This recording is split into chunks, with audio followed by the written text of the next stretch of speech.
Hi friends, welcome to K P arts and creations. இன்றைக்கி நம்ம சேனலில் பேசிக்காக நம்ம கட் ஒர்க் வந்து எப்படி பண்ணலான்னு சொல்லிட்டு பார்க்கலாம். அதுக்கு வந்து நம்ம எந்த ஷேப் வேணாலும் ட்ரா பண்ணிக்கலாம். நம்ம கட் ஒர்க் வந்து எந்த விதமான ஷேப் வந்து நம்ம ட்ரா பண்ணாலுமே அதில் வந்து நம்ம கட் ஒர்க் வந்து பண்ணலாம். ரொம்ப ஈஸியாக இருக்கும் இது. நீங்கள் இப்போ தான் நம்ம சேனல் ஃபஸ்ட் டைம் பார்க்குறீங்கன்னா மறக்காமல் நம்ம சேனலை சப்ஸ்கிரைப் பண்ணி சப்போர்ட் பண்ணுங்கள். இப்போ பார்த்தீங்கன்னா நான் ஒரு லீஃப் ஷேப் வந்து ட்ரா பண்ணியிருக்கேன்.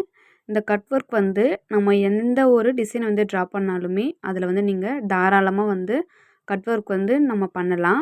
இப்போ ஒரு பீகாக் வந்து பண்ணுறீங்க, பீகாக்கோட பாடி பார்ட்க்கு வந்து நீங்கள் வேறு கலரில் கிளாத் வந்து கொடுக்கணும்னு நினைக்கிறீங்கன்னா அந்த இடத்துல கூட வந்து கட் ஒர்க் பண்ணலாம். இல்லை கொஞ்சம் பெரிய சைஸில் ஃப்ளவர் பண்ணுறோம் அப்படின்னா அதுக்குமே வந்து கட் ஒர்க் வந்து கொடுக்கலாம்.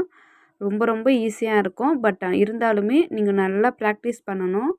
அப்படி இருந்தால் நமக்கு ரொம்ப ஈஸியாக வந்து இந்த ஒர்க் வந்து பண்ணலாம். ஒரு ஒர்க் வந்து எடுத்துகிட்டு நீங்கள் சீக்கிரமாக ஃபினிஷ் பண்ணணும்னு நினைக்கும்போது இந்த கட் ஒர்க் தாராளமாக பண்ணலாம். இப்போ பார்த்தீங்கன்னா நான் ஒரு ட்ரையாங்கிள் வந்து போட்டிருக்கேன். நம்ம இந்த மாதிரி எல்லா ஷேப்லேயுமே வந்து ட்ரை பண்ணி பார்க்கலாம். இப்போ வாங்க நம்ம கட் ஒர்க் வந்து எப்படி பண்ணலான்னு சொல்லிட்டு பார்க்கலாம். இப்போ நான் வந்து கோல்டு கலர் சரி த்ரெட் வந்து எடுத்திருக்கேன். நீடில் வந்து அயன் நீடில் தான், நம்ம எப்போவுமே யூஸ் பண்ணுற நீடில் தான் எடுத்திருக்கேன். இப்போ இதை வச்சுட்டு நம்ம எப்பவும் போல் செயின் ஸ்டிச் வந்து போடணும். நம்ம பேசிக் கிளாஸில் பார்த்துருப்போம், செயின் வித் ஜிக்ஸாக் ஸ்டிச் வந்து நம்ம போட்டிருப்போம். நீங்கள் பேசிக் கிளாஸ் வந்து கம்ப்ளீட் பண்ணியிருந்தால் உங்களுக்கு தெரியும். செயின் வித்து ஜிக்ஸாக் நம்ம அந்த ஸ்டிச் வந்து இப்போ நம்ம இதில் போட போகிறோம். நம்ம எப்பவும் போல் நார்மலாக போடுற மாதிரி ஃபஸ்ட்டு செயின் ஸ்டிச் வந்து போட்டுக்கோங்க. கரெக்டாக அந்த ஷார்ப் எட்ஜில் கரெக்டாக வர மாதிரி குட்டி லாக் போட்டு டர்ன் பண்ணிக்கோங்க. இப்போ நீங்கள் எந்த மாதிரி இப்போ ரவுண்ட் ஷேப் போடுறீங்கன்னா கரெக்டாக அந்த ரவுண்ட் ஷேப்க்கு ஏற்ற மாதிரி ஸ்டிச்சஸ் போடணும். இந்த மாதிரி ஷார்ப் எட்ஜஸ் வருதுன்னா அந்த ஷார்ப் எட்ஜஸ் வர மாதிரி குட்டி லாக்லாம் போட்டு கரெக்டாக டர்ன் பண்ணி எடுத்துக்கோங்க. இப்போ பார்த்தீங்கன்னா செயின் ஸ்டிச் வந்து போட்டுட்டேன். நம்ம இதிலேயே வந்து ஜிக்ஸாக் ஸ்டிச் வந்து கொடுக்கணும் மேலே. அதே மாதிரி சரி மேலேயே வந்து ஜிக்ஸாக்காக வந்து ஸ்டிச்சஸ் வந்து நம்ம கொடுக்கணும். பாருங்கள் எப்படி கொடுக்குறேன்னு சொல்லிவிட்டு. இது வந்து நம்ம செயின் வித் ஜிக்ஸாக்ன்றதுனால குட்டி லாக்லாம் சைடில் போட மாட்டோம். நம்ம வெறும் ஜிக்ஸாக் ஸ்டிச் போடும்போது மட்டும்தான் குட்டி லாக் போட்டுட்டு அந்த ஜிக்ஸாக் வந்து நம்ம ஃபினிஷ் பண்ணுவோம். இதில் ஜிக்ஸாக்காக ஸ்டிச்சஸ் மட்டும்தான் நம்ம கொடுக்க போகிறோம். இதே மாதிரி தான் நம்ம எந்த டிசைன் ட்ரா பண்ணாலுமே நீங்கள் வந்து பண்ணணும். ஏன்னா வந்து மேலே ஜிக்ஸாக்காக போடும்போது நம்ம அந்த சென்டரில் இருக்கிற கிளாத் வந்து நம்ம கட் பண்ணும்போது உங்களுக்கு எக்ஸ்ட்ரா த்ரெட் வந்து எதுவும் பிரித்து வராது. நம்ம ஜிக்ஸாக் ஸ்டிச்சஸ் வந்து கொடுக்கும்போது அந்த கிளாத்தில் இருக்கிற எக்ஸ்ட்ரா த்ரெட்டும் வராது, அந்த அவுட்டரில் இருக்கிற கிளாத்துமே வந்து பிரிஞ்சு போகாது. அதுக்கு தான் வந்து ஜிக்ஸாக் ஸ்டிச் வந்து நம்ம கொடுக்குறோம். இப்போ பார்த்தீங்கன்னா இந்த மாதிரி போட்டு ஃபினிஷ் பண்ணிட்டேன். இப்போ இதே மாதிரி அந்த மற்ற 2 டிசைன்லேயுமே வந்து நம்ம இந்த ஸ்டிச்சஸ் வந்து கொடுத்துக்கலாம். நம்ம சேனலில் ஆரி கிளாஸ் வந்து எடுக்கிறோம். உங்களுக்கு தெரியும்னு நினைக்கிறேன். நீங்கள் இப்போ தான் ஃபஸ்ட் டைம் பார்க்குறீங்கன்னா நம்ம சேனலில் ஆரி கிளாஸ் வந்து எடுத்துகிட்ருக்கோம். பேசிக்லேருந்து அட்வான்ஸ் லெவல் வரைக்குமே வந்து கிளாஸஸ் வந்து எடுக்கிறோம். நீங்கள் நம்ம கிளாஸில் ஜாயின் பண்ணணும்னா இந்த வீடியோவோட டிஸ்கிரிப்ஷன் பாக்ஸில் என்னோடய வாட்ஸ்அப் நம்பர் கொடுத்துருக்கேன். அதில் எனக்கு மெசேஜ் பண்ணுங்கள். நான் உங்களுக்கு கிளாஸோட டீட்டெயில்ஸ் வந்து சொல்கிறேன். இப்போ பார்த்தீங்கன்னா நான் வந்து அந்த 3 ட்ராயிங்ஸ்லையுமே வந்து ஃபினிஷ் பண்ணிட்டேன் ஸ்டிச்சஸ் போட்டு. இப்போ நம்ம வந்து அகர்பத்தி வந்து நான் எடுத்திருக்கேன் பாருங்கள். இந்த மாதிரி நீங்கள் மஸ்கிட்டோ காயில் கூட வந்து யூஸ் பண்ணலாம். இல்லைனா வந்து சாம்பிராணி ஸ்டிக்ஸ் வந்து கிடைக்கும் இல்லையா, அது கூட வந்து யூஸ் பண்ணலாம். பட் இருந்தாலுமே இந்த ஸ்டிக் வந்து அது அந்த சாம்பிராணி ஸ்டிக் வந்து நம்ம எல்லா டிசைன்லேயுமே வந்து பண்ண முடியாது. இப்போ நீங்கள் ஒரு ஸ்லீவோட சென்டர் பார்ட்டில் ஏதாச்சும் பெருசாக வந்து ஒரு கட் ஒர்க் வந்து கொடுக்க போகிறீங்க, சிங்கிளாக ஒரே ஒரு டிசைன் அதை வந்து நீங்கள் கட் பண்ணணுன்னா இதை வந்து யூஸ் பண்ணலாம். மற்றபடி சின்ன சின்ன டிசைன்ஸ்லாம் வந்து நீங்கள் அகர்பத்தி வந்து தான் அகர்பத்தி வச்சு தான் வந்து நீங்கள் யூஸ் பண்ணணும். இல்லைனா மஸ்கிட்டோ காயில் யூஸ் பண்ணலாம். ஃபஸ்ட்டு பிகினராக இருக்கும்போது கண்டிப்பாக வந்து நீங்கள் அகர்பத்தி யூஸ் பண்ணிக்கோங்க. பெரிய டிசைனாக இருக்குன்னா மட்டும் நீங்கள் சாம்பிராணி ஸ்டிக் வந்து நீங்கள் அந்த பெரிய டிசைனை வந்து யூஸ் பண்ணிக்கலாம். மற்றபடி அகர்பத்தி மட்டும் யூஸ் பண்ணிக்கோங்க பிகினர்ஸாக இருக்கும்போது. இந்த மாதிரி ஒரு கிளாத் வந்து எடுத்துக்கோங்க. எக்ஸ்ட்ரா ஒரு கிளாத் வந்து நம்ம வச்சுக்கணும். இந்த கட் ஒர்க் வந்து பண்ணும்போது எப்போவுமே நம்மக்கிட்ட கிளாத் வந்து இருக்கணும். நீங்கள் இப்போ தான் வந்து ஃபஸ்ட் டைம் வந்து கட் ஒர்க் வந்து பண்ண போகிறீங்கன்னா அந்த கிளாத் வந்து கொஞ்சம் திக்காக கூட எடுத்துக்கலாம். நம்மக்கிட்ட இருக்கிற வேஸ்ட்டு கிளாத் கூட நம்ம எடுத்துக்கலாம். எடுத்துகிட்டு நீங்கள் ஃப்ரேமுக்கு கீழே வந்து அந்த கிளாத்தை கொண்டு போயிடணும். கரெக்டாக அந்த ஃப்ரேமுக்கு கீழே வந்து அந்த கிளாத் வந்து வச்சுக்கோங்க கையில். இந்த மாதிரி வச்சுட்டு நம்ம வந்து இந்த மாதிரி அகர்பத்தி வச்சு கரெக்டாக அந்த கட் பண்ணுறோம் பார்த்தீங்க இல்லையா, உங்களுக்கு வீடியோ பார்த்தா தெரியும்னு நினைக்கிறேன். இந்த மாதிரி பொறுமையாக வந்து இப்போ கார்னர்ஸ்லாம் இருக்குன்னா அந்த கார்னர்ஸ்லாம் வந்து அகர்பத்தி வச்சு மட்டும்தான் உங்களால் கட் பண்ண முடியும். இப்போ மஸ்கிட்டோ காயில் நீங்கள் யூஸ் பண்ணியிருந்தா கூட அந்த கார்னர்ஸில் வந்து கட் பண்ணுறதுக்கு கஷ்டமாக இருக்கும். இப்போ நீ கட் பண்ணும்போது இந்த மாதிரி கீழேருந்து இப்படி தட்டி விடுங்க. கீழே நம்ம இந்த மாதிரி பண்ணும்போது உங்களுக்கு எக்ஸ்ட்ரா அந்த நெருப்பு வந்து சைடில் வந்து எங்கேயுமே போகாது. கரெக்டாக வந்து அந்த ஸ்டிச்சஸோட எட்ஜஸில் அப்படியே நிற்கும். நீங்கள் இந்த மாதிரி தட்டி விட்டுட்டே இருந்தால் உங்களுக்கு அந்த எக்ஸ்ட்ரா அந்த பிளாக் கலரில் வருது பார்த்தீங்களா, அந்த கிளாத் நம்ம ஃபயர் பண்ணும்போது உங்களுக்கு அந்த இடத்துல பிளாக் கலரில் வரும். நீங்கள் அதை வந்து இந்த மாதிரி பண்ணிவிட்டா உங்களுக்கு க்ளீன் ஆகிடும். உடனுக்குடனே அதை நம்ம பண்ணிட்டோம்னா நமக்கு கிளியராக கிடைக்கும் அந்த இடத்துல. இதுதான் வந்து கட் ஒர்க்கு. ரொம்ப ஈஸியாக இருக்கும். நீங்கள் பெரிய பெரிய டிசைனில் வந்து நீங்கள் அதை ஒரு ஸ்லீவோட சென்டர் பார்ட்டில் நிறைய பேர் பார்த்துருப்பீங்க.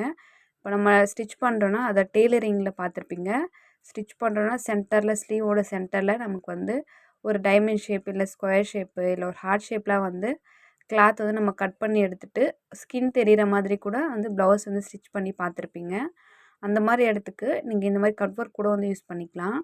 கட் ஒர்க் பண்ணிவிட்டு நீங்கள் சென்டரில் வந்து கிளாத் கொடுக்காம விட்டால் நமக்கு வந்து ஸ்கின் தெரிகிற மாதிரி அந்த ப்ளவுஸோட டிசைன் வந்து கிடைக்கும். நீங்கள் அப்படி கூட பண்ணலாம்.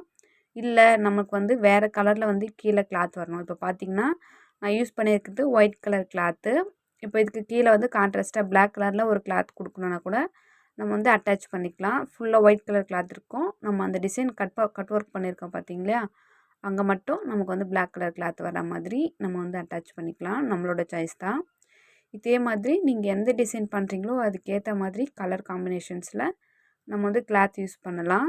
நீங்கள் கிளாத் யூஸ் பண்ணலைனாலும் நீங்கள் வந்து அப்படியே கூட வந்து ட்ரெஸ் வந்து டிசைன் பண்ணிக்கலாம். நம்மளோட சாய்ஸ் தான். நம்ம வந்து இது பேசிக்காக பண்ணுற கட் ஒர்க் இது. ரொம்பவே ஈஸியாக தான் இருக்கும். பட் இருந்தாலுமே பக்கத்தில் வந்து நீங்கள் இந்த ஒர்க் வந்து பண்ணும்போது சில்ட்ரன்ஸ் யாரையுமே வந்து பக்கத்தில் விடாதீங்க. நம்ம இந்த ஒர்க் பண்ணும்போது எப்போவுமே வந்து சேஃப்டியாக பண்ணணும். ஏன்னா நம்ம கையில் வந்து அந்த அகர்பத்தி வச்சுருக்கிறோன்றதுனால நீங்கள் அந்த கிளாத்தில் இருக்கிற டஸ்ட்டை வந்து தட்டி விடுறேன்னு சொல்லிவிட்டு கையில் வந்து இந்த மாதிரி அகர்பத்தி வச்சுட்டே இருந்தீங்கன்னா உங்கள் கைகளுக்கு வந்து டேமேஜ் வர சான்ஸ் இருக்குது. அதனால் வந்து கை வந்து பார்த்து யூஸ் பண்ணுங்கள். நீங்கள் அகர்பத்தி வந்து இந்த மாதிரி வைக்கும்போது கரெக்டாக இந்த இடத்துல வச்சுட்டு நீங்கள் சைடில் கொண்டு போயிடுங்க. ஏன்னா நம்ம வந்து இப்போ ப்ராக்டிஸ் பண்ணுறோம். அதனால் வந்து இந்த கையிலே வந்து வச்சுருப்போம். அதோட அந்த அகர்பத்தியில் இருக்கிற டஸ்ட் வந்து கிளாத் மேலே விழும்.